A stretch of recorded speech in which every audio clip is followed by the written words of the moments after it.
Good afternoon, gardening friends. It's now Tuesday at just past 5 in the afternoon, and there's a couple of developments, so let's take a look.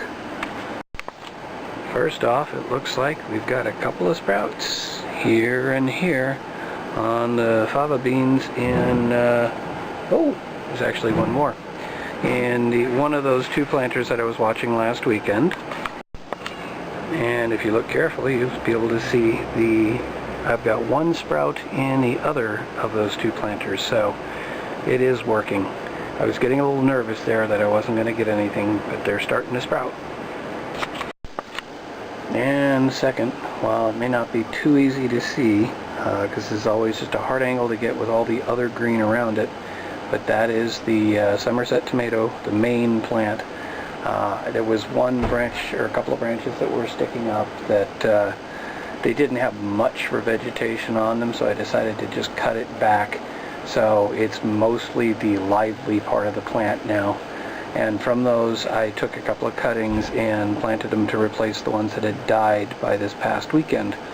So those are struggling a little bit, but they're living. And I think that's about it for today. Let's see if anything else pops up this week. Good evening, gardening friends.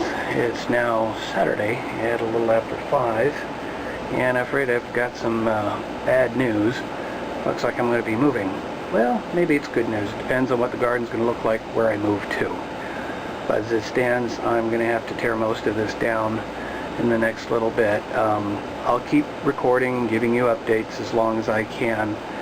And then hopefully it won't take me too long to get settled into a new place and start another garden. So, but let's take a look at some of the latest developments. First, the pepper plants, which I'm going to try and maintain as long as I can reasonably maintain them, are actually developing a lot of flowers, and I even see a few little fruits on them, which is nice. Just hoping they'll grow fast enough that I can harvest something from them, or possibly give them to somebody else who can enjoy them, but transplanting them might kill them. And we're approaching winter, so we'll see what happens with that. There's an inordinate amount of leaf fall coming from these, which makes me think my enemy is back up there again, but I haven't been able to find him. And I did try and spray the whole plant just to kind of knock him off. Nothing came flying off. So I don't know what's going on with that, but we'll just keep watching it. Next, we have the two newest planters with the fava beans. The one on the left has two that I can see sprouted. The one on the right has two that you can see, and one that's probably hidden by this bit right here, but it's just popping out. Again, why give them up? Let's give them to somebody and let them carry on.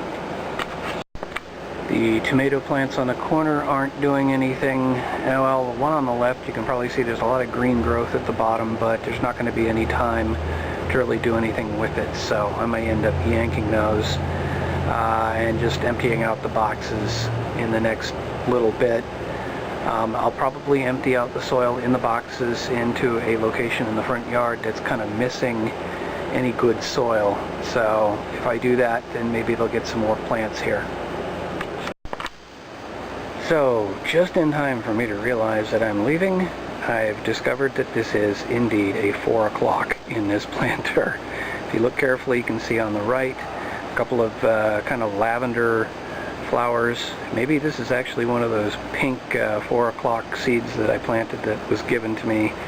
It sounded like such a rare kind of thing. I went ahead and tried, but it never seemed to do anything. Well, here it is exploding now.